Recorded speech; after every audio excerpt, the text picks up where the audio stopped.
obligations, and following the outline of the Supreme Court, we are done with the general provisions as well as the nature and effect of obligations. And if you are new to my channel, I already uploaded videos about these two topics, and what I did is I put them in a folder at makikita nyo po dyan sa playlist.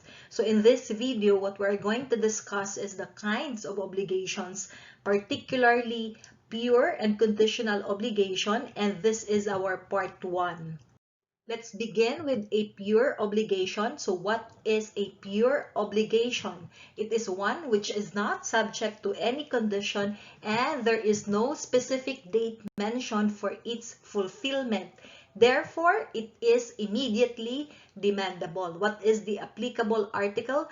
The applicable article is Article 1179. Next, conditional obligation. So what is a conditional obligation? It is one whose consequences are subject in one way or another to the fulfillment of a condition. So pag pinag-uusapan ang condition, take note of these characteristics, and that is future and uncertain. So later on, pag tinanong ka, what is a condition? Just answer, it refers to a future and uncertain event upon the happening of which the effectivity or extinguishment of an obligation subject to it depends. So what is our applicable article? That is Article 1181. As early as now, gusto kong matandaan nyo that when we talk about conditional obligations, again, conditional obligations, there are two possible things that might happen. Number one is there might be an acquisition of rights, or number two, there might be an extinguishment or loss of rights already acquired. Classification of conditions. So conditions may be classified as to effect. So it could either be a suspensive condition or resolutory condition. Later on, we will be discussing this in detail kasi ito ay favorite topic sa bar exam. Next, as to cause or origin, it might be a potestative condition, casual condition, or mixed condition. Again, itong area na to, tinatanong din sa bar exam. Next, as to possibility, it might be a possible condition versus impossible condition. As to mode, positive condition versus negative condition. As to divisibility, divisible versus indivisible. As to number, conjunctive versus disjunctive. And last is as to form, express condition versus implied condition. Take note ha, ang pinag-uusapan natin is condition and not obligation. Suspensive condition. Take note na pag ang pinag-uusapan natin is suspensive condition and resolutory condition, it has an effect to the obligation. Effect to the obligation. Bakit? Because when the suspensive condition is fulfilled, what will happen? It will give rise to an obligation or right. Para mas lalong maintindihan, let's take a look at this example. Senator Pacquiao, he promised in writing to sell his Forbes Park mansion to Mocha Oson if the latter passes the bar exams in her first attempt. So, who is our creditor in this example? Or who is the person who can demand the fulfillment of the obligation? That is Mocha Oson. So, Mocha Oson is our active subject. Therefore, our passive subject is Senator Pacquiao. And what is our prestation? Is it a prestation to give, to do, or not to do? Sa example na ito, ang ating prestation is to give, and that is to give his Forbes Park mansion. Therefore, it is to give a determinate thing. Bakit? Because the Forbes Park mansion of Senator Pacquiao can be physically segregated from other mansions inside the Forbes Park. Next, what is our condition? Our condition is Mocha Oson will pass the bar exams in her first attempt, and that is a suspensive condition. So, dalawa ang pwedeng mangyari sa problem na ito or sa example na ito. First is Mocha Oson will pass the bar exam in her first attempt, and in that case or pag nangyari yon, the obligation becomes effective or there is a birth of the obligation. Second, Mocha Oson will not pass the bar exams in her first attempt, meaning to say bumagsak si Mocha Oson sa bar exams. And in that case, if the suspensive condition does not take place, the parties would stand as if the conditional obligation had never existed. Next, before the fulfillment of the suspensive condition, ano ang sinasabi ng batas? The right of Mocha Oson is suspended, meaning to say the demandability of the obligation is suspended until the happening of a future and uncertain event which constitutes the condition.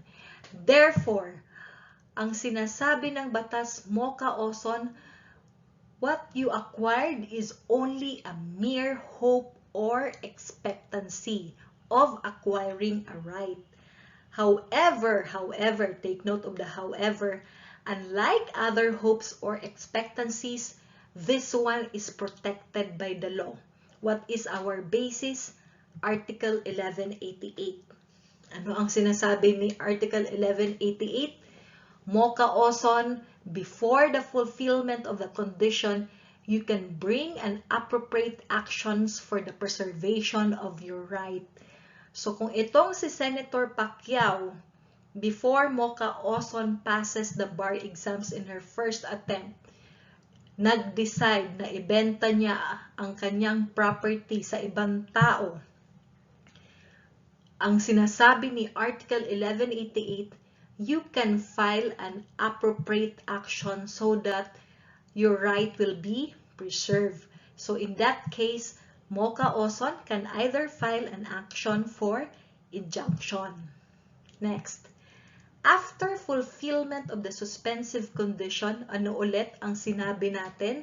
If the suspensive condition is fulfilled, the obligation arises or it becomes effective.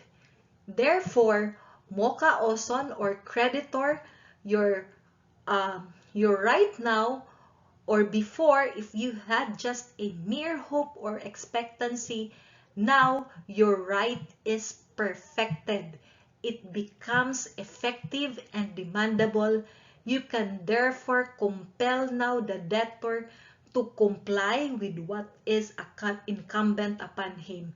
Mocha Oson, you can therefore now compel Senator Pacquiao to sell to you his Forbes Park mansion. For application, let's take a look at this 1975 bar exam question number 13. A owed B a certain sum of money, but C, nangialam, he wrote B a letter stating that he would be the one to take care of the debt of A as soon as A had made a shipment of logs to Japan. But A never made such shipment, therefore C did not pay B. Question, is C liable to B? Answer, no. C is not liable to B. Bakit?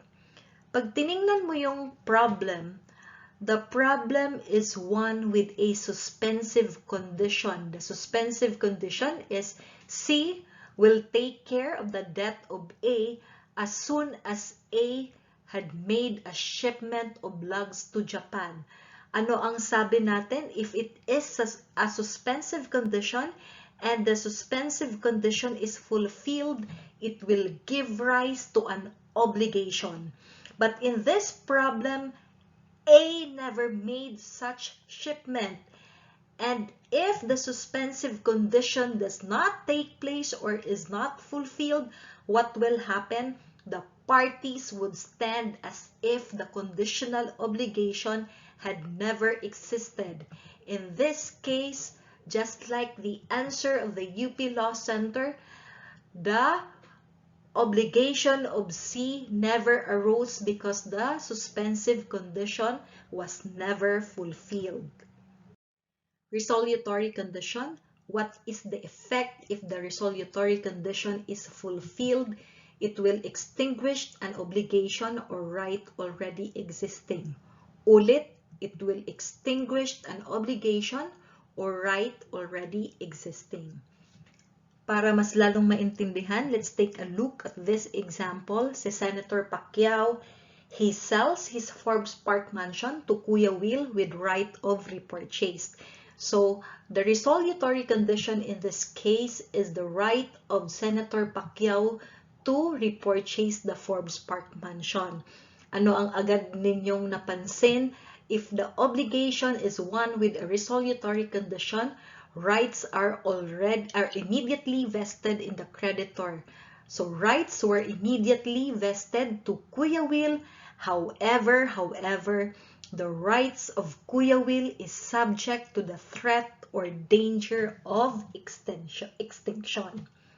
Bakit?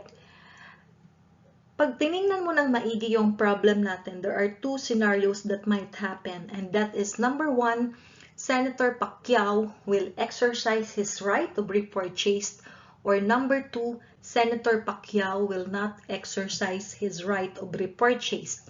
So if Senator Pacquiao will exercise his right of repurchase, then the resolutory condition is fulfilled. Such rights are extinguished. In this example, the rights of Kuya Will over the Forbes Park mansion is extinguished. How about if Senator Pacquiao will not exercise his right of repurchase? Then in that case, the resolutory condition is not fulfilled. Such rights are consolidated. In other words, they become absolute in character. In our example, the right of Kuya Will over the Forbes Park mansion is consolidated because of Article 1607. So that is the process of consolidation of ownership. It is a judicial proceeding. Next, what is the effect of resolutory condition before fulfillment? Sagot, it is the same with the suspensive condition. Ang sinasabi ng batas, the position of the debtor when the condition is resolutory is exactly the same as the position of the creditor when the condition is suspensive. In our example, our creditor is Kuya Will and our debtor is Senator Pacquiao.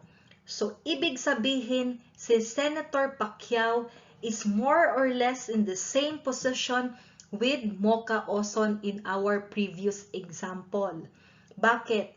Kung si Mocha Oson interesado siyang pumasa ng bar exams in her first attempt para mabenta ni Senator Pacquiao sa kanya ang Forbes Park, here, in this obligation with resolutory condition, si Senator Pacquiao also is very much interested to repurchase the property or to exercise the condition or interested to fulfill the condition because it is only upon the fulfillment of the condition that Senator Pacquiao can reacquire his rights over the Forbes Park mansion.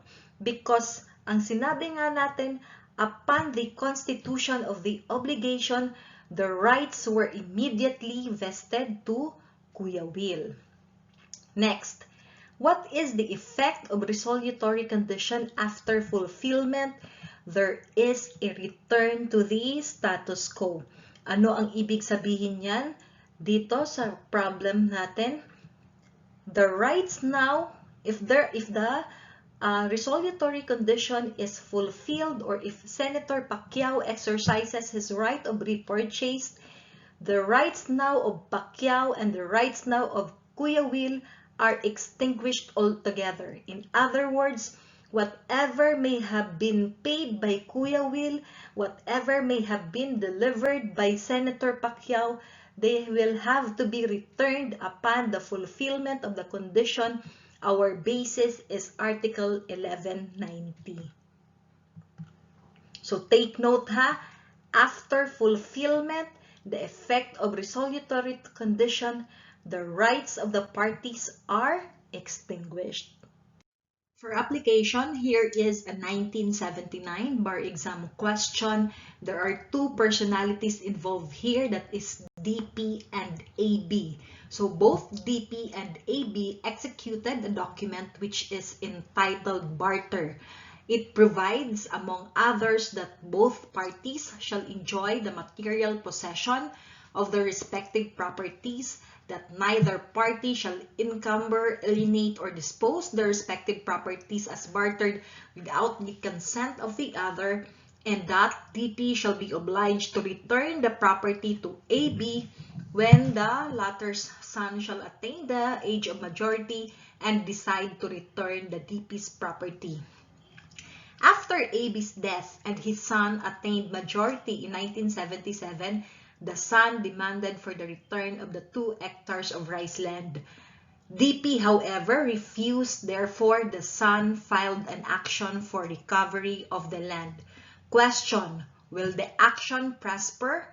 Answer: yes, the action will prosper. Why? Let's go back to the problem. Pag titingnan mo ang problem, the document that was executed between the parties is entitled barter. But you will see also that the barter is subject to a resolutory condition. Ano ang sinabi dyan? DP is obliged to return the property to AB when the latter's son shall attain the majority and decide to return DP's property. Again, ano ang sinabi natin? If the obligation is one with a resolutory condition, or if a contract is one with a resolutory condition, ano ang characteristics niya?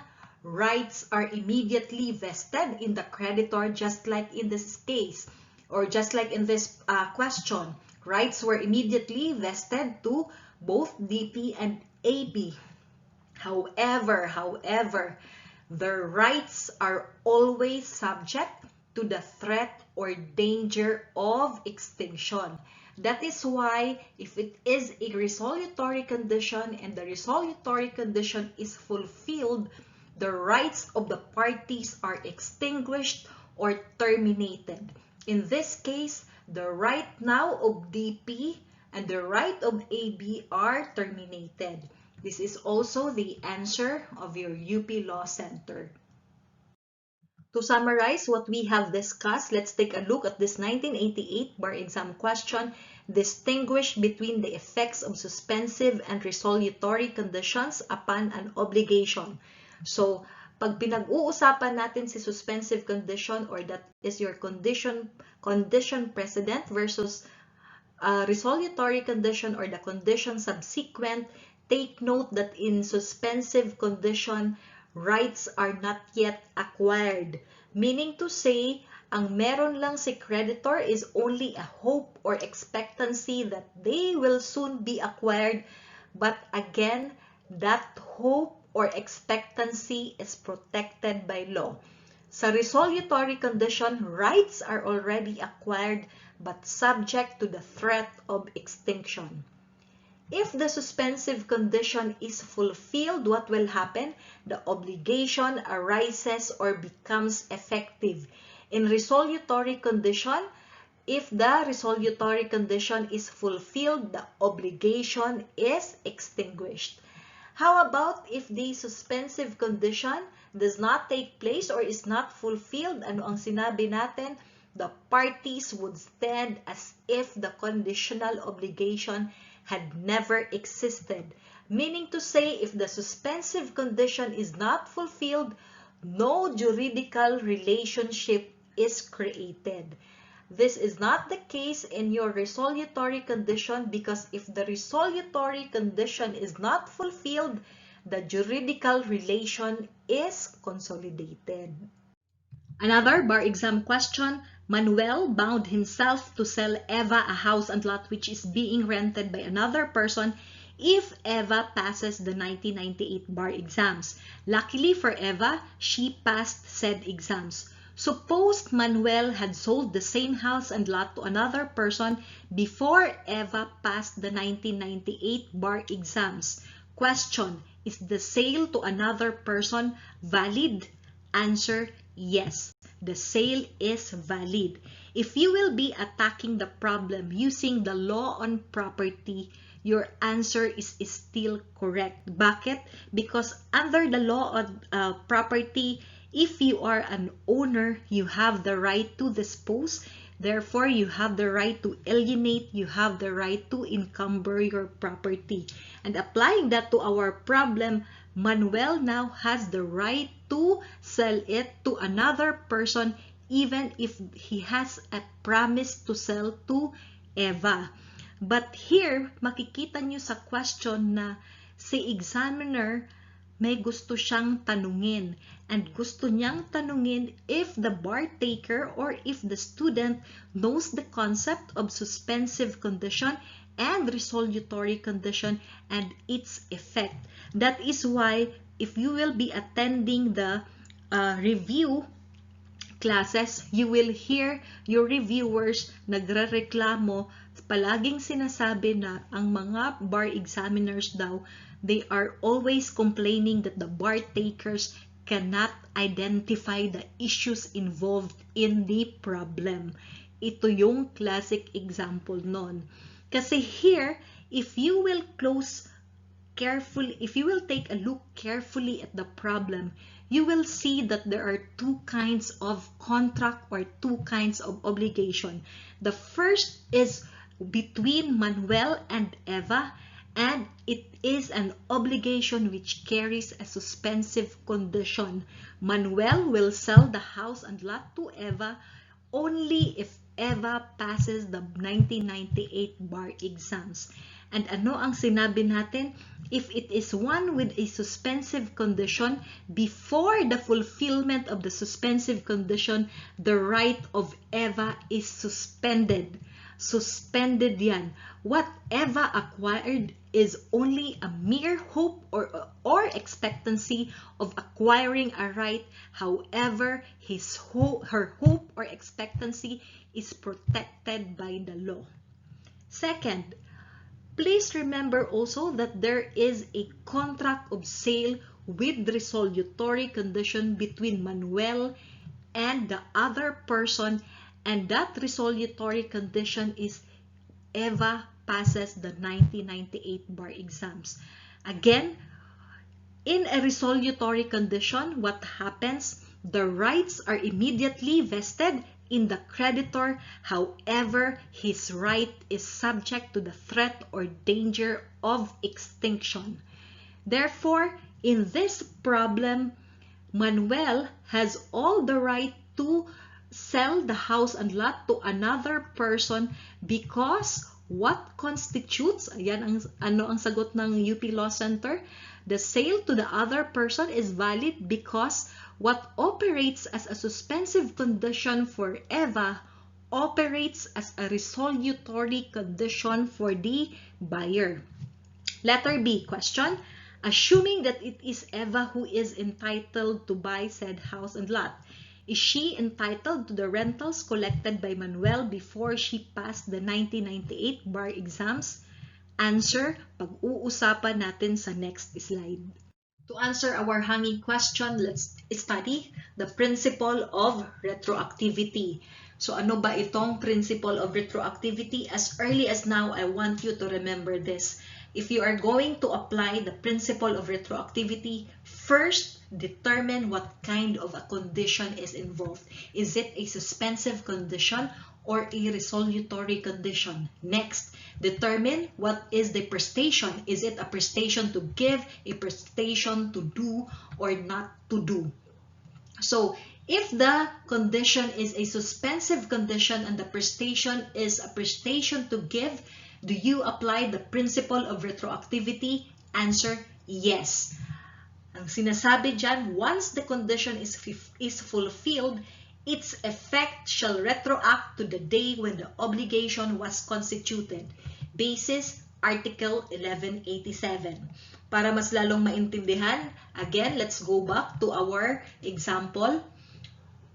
let's put a date. On January 5, 2020, Senator Pacquiao promised in writing to sell his Forbes Park mansion to Mocha Oson if the latter passes the bar exams in her first attempt. The release was made on April 8, 2022. Mocha Oson passed. Therefore, ang sinasabi dito, the effect shall retroact to or on January 5, 2020. Babalik dun sa date when the obligation was constituted. Bakit? Ang treatment kasi ng batas is the law considered the obligation or the contract between Pacquiao and Mocha Oson as if it were pure and simple from the first day, even if it carries a suspensive condition. Next, what happens if during the time from January 5, 2020 up to April 8, 2022, there is another person renting the Forbes Park mansion. And of course, if there is another person renting, meron dyan pera, meron dyan civil fruits. So who owns now the civil fruits? Is it Pacquiao or Mocha Oson? Ang sinasabi ng batas, if the condition is suspensive and the prestation is a prestation to give, you determine what kind of obligation, of an obligation is that. Is that an obligation which imposes reciprocal prestation or is it a unilateral obligation? Bakit? Iba din ang rules. So ulit, what is a reciprocal prestation? It is to be performed simultaneously or at the same time. In our example, this is an obligation which imposes reciprocal prestations. Si Pacquiao has the duty to deliver or to sell the Forbes Park mansion to Mocha Oson.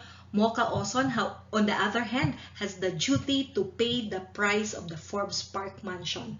Therefore, do you apply the principle of retroactivity? Answer, no. There is no retroactivity because the fruits and interest received during the pendency of the condition are deemed to have been mutually compensated. Basis, Article 1187, that is your second sentence. Bakit? Ano ba yung mutually compensated? Ang sabi natin, if the Forbes Park is being rented by another person, Senator Pacquiao has the duty to deliver the fruits to Mocha Oson. However, since this is a reciprocal obligation, Mocha Oson also, on the other hand, has the duty to give to Manny Pacquiao not only the purchase price but also the interest of the purchase price. Kasi yung pera na pambayad niya, kumikita din yan, meron din yang interest. So from January 5, 2020 up to the date the condition was fulfilled, Mocha Oson has the obligation also to deliver the purchase price plus the interest. So ano ang sinabi ng batas? Magulo pa yan because you would be needing daw the accounting of the fruits and the interest. To avoid that, let's not apply the principle of retroactivity. Yan ang sinasabi ng batas. Next, how about if it is a unilateral obligation? Again, ano ba yung unilateral obligation? Only one party is obliged to comply with a prestation. So if we will go back to our example, let's just say that Pacquiao, instead of selling, he promised to donate the Forbes Park mansion to Mocha Oson. If it is a unilateral obligation, who owns now the rentals? Kailangan din bang ibalik ni Senator Pacquiao yun kay Mocha Oson? The answer is no. If the obligation is unilateral, there is no retroactive effect. It is the debtor who owns all the fruits and interest received up to the day the condition is fulfilled unless meron silang pinag-usapan na iba. What is our basis? That is Article 1187, third sentence. Unless from the nature and circumstances of the obligation, it should be inferred that the intention of the person constituting the same was different, then do not apply the principle of retroactivity. Bakit ganyan ang rules? Bakit sabi ng batas, do not apply the principle of retroactivity? Because in unilateral obligations, they are gratuitous. Here, si Senator Pacquiao, he will not be receiving anything from Mocha Oson because what is involved is a donation. Only one party is obliged to comply with a prestation. Next, what if the prestation now is a prestation to do or a prestation not to do? Do you apply the principle of retroactivity? Answer, it depends. Ano ang sabi dyan? It is the court that shall determine in each case the retroactive effect of the condition that has been complied with according to Article 1187. Still about the principle of retroactivity, but this time ang pag-uusapan natin is resolutory condition. So sabi ko, determine what kind of condition is involved. Next, determine what kind of prestation is involved. Is it a prestation to give, a prestation to do, or not to do? So if it is a resolutory condition and the prestation to give, do you apply the principle of retroactivity? Answer, yes. You apply the principle of retroactivity. Bakit? Ang sinasabi ng batas, parties are obliged to return to each other what they received under the obligation. Para mas lalong maintindihan, balikan natin yung example. Senator Pacquiao, he sells his Forbes Park mansion to Kuya Will with right of repurchase. So here, if there is a duty to return to each other, Kuya Will therefore has the duty to return to Senator Pacquiao the Forbes Park mansion, and Senator Pacquiao, on the other hand, has the duty to return to Kuya Will the purchase price paid by him. What is our basis? That is Article 1190. Take note ha, na not only the thing but also you have to return the fruits and interest. So more or less, pag kinumpare mo siya sa suspensive condition, they are the same. The principle of retroactivity applies. Where lies now the difference? What is the difference of the application of the principle of retroactivity if it is a resolutory condition and suspensive condition? Take note, in resolutory condition, you do not admit of any exceptions. Unlike dun kanina sa suspensive condition wherein you have to determine whether the obligation is one which carries a reciprocal prestation or is it a unilateral obligation. Here, take note, here in resolutory condition, there are no exceptions whether the obligation is bilateral or unilateral. Next, what if the prestation is a prestation to do or not to do?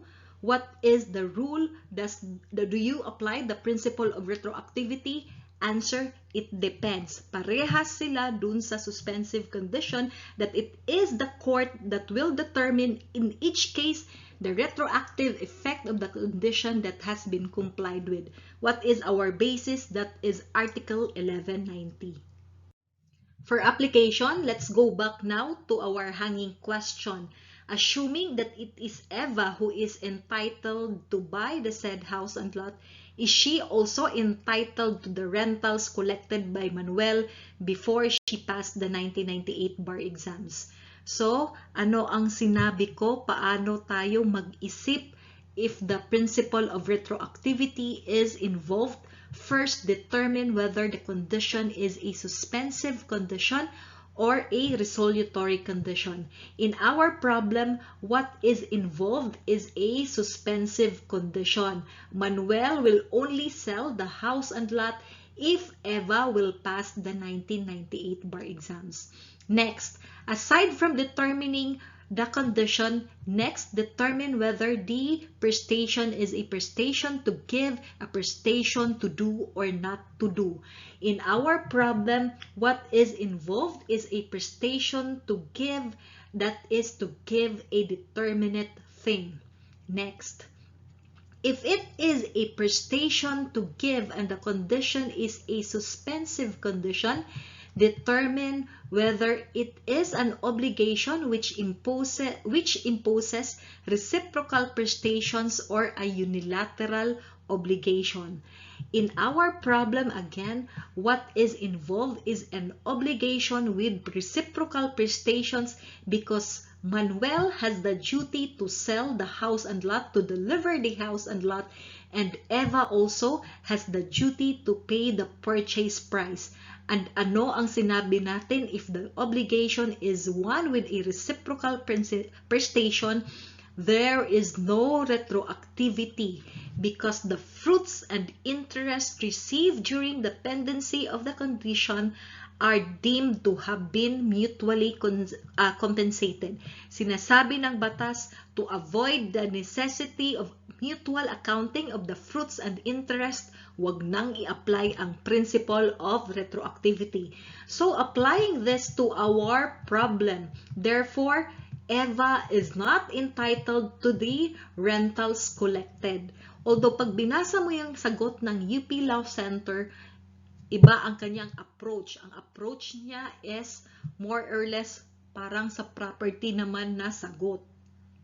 Let's sum up the principle of retroactivity. Again, ulit. Ano ulit ang gagawin? Determine what kind of a condition is involved. Is it a suspensive condition or a resolutory condition? Next, determine what is the prestation involved. Is it a prestation to give, a prestation to do, or not to do? And in a suspensive condition where the prestation is to give, determine whether the obligation is one with a reciprocal prestation or a unilateral obligation. Bakit? If the obligation is one with a reciprocal prestation, do not apply the principle of retroactivity. There is no retroactivity. Pag unilateral obligation din naman yan, there is also no retroactive effect unless may pinag-usapan to the contrary, unless there is an agreement to the contrary. How about if the prestation is to do or not to do? It depends because it is the court that will determine the retroactive effect of the condition. In resolutory condition, if the prestation is to give, there is a retroactive effect regardless whether the obligation is a reciprocal obligation or a unilateral obligation. If the prestation is to do or not to do, again, it is the court that will determine in each case the retroactive effect of the condition. So that is the summary of the principle of retroactivity. Please take note kasi tinatanong sa bar exams. Let's go now to the rules of the loss, deterioration, and improvement. So, take note that the rules of loss, deterioration, and improvement applies both to suspensive and resolutory condition. Para mas lalong maintindihan, again, let's go back to our example. Senator Pacquiao promised in writing to sell his Forbes Park mansion to Mocha Oson. So what happens now if the Forbes Park mansion is lost? Ano ba ang ibig sabihin ng loss sa batas? It is understood that the thing is lost when it perishes, it goes out of commerce or disappears in such a way that its existence is unknown or it cannot be recovered. So take note, what are the rules? First, if the loss is without the fault of the debtor or through the fault of the debtor. Bakit? If it is without the fault of Senator Pacquiao, then the obligation shall be extinguished. How about if it is through the fault of Senator Pacquiao, then Senator Pacquiao is obliged to pay damages. Next, deterioration. Again, determine whether Senator Pacquiao is at fault or he has no fault. So if it is without the fault of Senator Pacquiao and the Forbes Park mansion deteriorated, the impairment is to be borne by the creditor or by Mocha Oson. If the deterioration was through the fault of Senator Pacquiao, then Mocha Oson has two choices, and that is between the recession with damages or the fulfillment of the obligation with damages. In case of improvement, you have to determine whether the improvement was by its nature or by time or at the expense of Senator Pacquiao.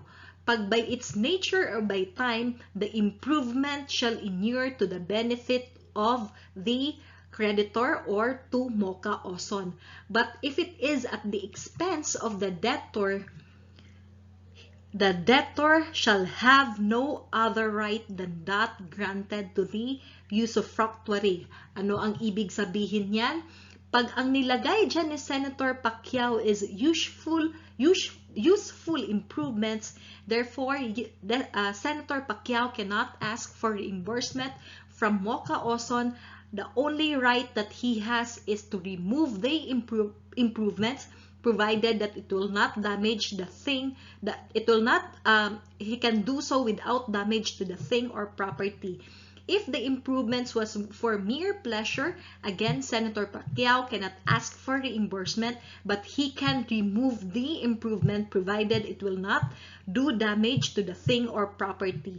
But if it is a necessary improvement, then Senator Pacquiao can ask for reimbursement from Mocha Oson.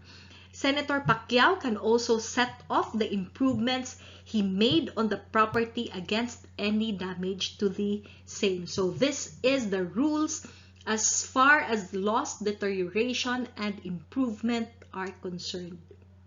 Let me end this video through this question: when is obligation demandable at once? Answer: when it is pure. Ano ulit ang pure obligation? It has no condition, it has no specific date, therefore it is immediately demandable or demandable at once. Next, when the obligation is subject to a resolutory condition or the obligation is subject to a resolutory period. Bakit? Ano ang sinabi natin? Pag if it is a resolutory obligation, the rights are immediately vested in the creditor. Therefore, the rights or therefore the obligation is immediately demandable or the obligation is demandable at once. So this is the end of the video. Thank you very much for watching and have a good day.